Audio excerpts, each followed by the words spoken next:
joined this. They waited until this new law went into effect, SB 35. It's a fast-track law that allows people to build as long as half of the apartments are affordable, right? Not affordable for most people probably in this room, but affordable housing. So they changed their entire design. Went from 130 luxury apartments to 260, half of which were affordable.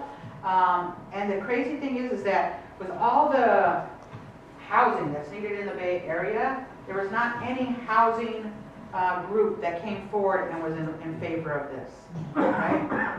Nobody was in favor of this happening because people understood that this was important for us to save as human beings, right?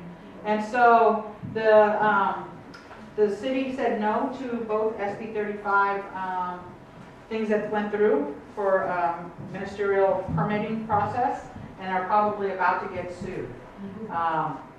We are hoping that we will be working on amending this law so we can protect sacred sites all through California from this law. And when we went to talk to Senator Weiner about it, he looked like he had never heard of Indians being in the Bay Area before. He had no idea that sacred sites were even here. So it's important for us to talk to people that are supposed to work for us, right, about these things. We also came up with this alternative plan because this was the plan that they wanted up on top, right? And we had been at zoning board meetings, and zoning board meetings, and zoning board meetings. And on the very last day that we were at a zoning board meeting, can I see this for a second? Last night that we were at the zoning, there was one woman that got up, and she had the back, it looked like the back of a cereal box, right? And she said, she went up to the zoning board staff and she goes, how about if we just cut out this little corner right here and give that to the Indians and let them build? After all of those hours and hours of going to meetings, listening to us, not just Ohlone people, but people from all over, all walks of life, talking about why it was important to save this place, people on the zoning board started going, oh. And I was freaking out. I was like, oh my God, adults do not have good imaginations. I'm sorry. I mean, I could tell a kid, imagine this, and they could, right? I talked to fourth grade about it. They agree with me. This bottom. So while we were in this meeting, this great guy, Chris Walker, his family, he's a landscape architect. Never met him before. He lives in Berkeley. His kids go to school. He read the Ohlone Way. Who's read the Ohlone Way?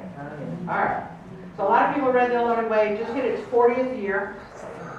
He read the Ohlone Way, and he found out about these meetings somehow. And he showed up and he began coming to them. And he introduced himself to me after that lady made that comment at the end of the day. And he said, "Can you come over?" His family are world-renowned landscape architects. They did the 9/11 memorial.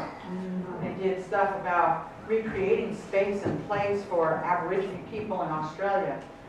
They've done lots of crazy and wonderful things, right?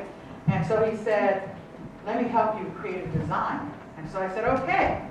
So if you look at this design, it's the same property on 4th and University, the parking lot. And it's recreate a mound, right? But this structure doesn't dig into the ground. At some point, college students were given this challenge to create a bomb structure that wouldn't blow out a candle if a bomb hit it. And so they created these structures that can fit together. They're cement and they sit on top of land, so it doesn't dig into it. And they're kind of hollow, so you could build them out any way you want to. And so he said, let's put this on there and let's create a walkway so people can walk to the top. And you can see the Bay Area as your ancestors had at one time. And let's fill it with poppies, so 4 months out of the year would be bright orange. And you can see it from the top of the hill in Berkeley, right? And let's open up Strawberry Creek that actually used to go across that property to begin with before it was covered up and moved under University. And let's put an arbor there that hasn't been in our territory in 240 years. And inside, let's create a theater where you can sit in the middle and it goes 360 degrees. And you can not only just see, but you can hear, smell, and feel what it was like to be at a Shellmound 200 years ago. Wouldn't that be a better thing to do? So we took this back to the zoning board, and it was closed for public comment, but we made a presentation just so they could understand that there could be something different, because adults don't have good imaginations, right? And I think that they liked it.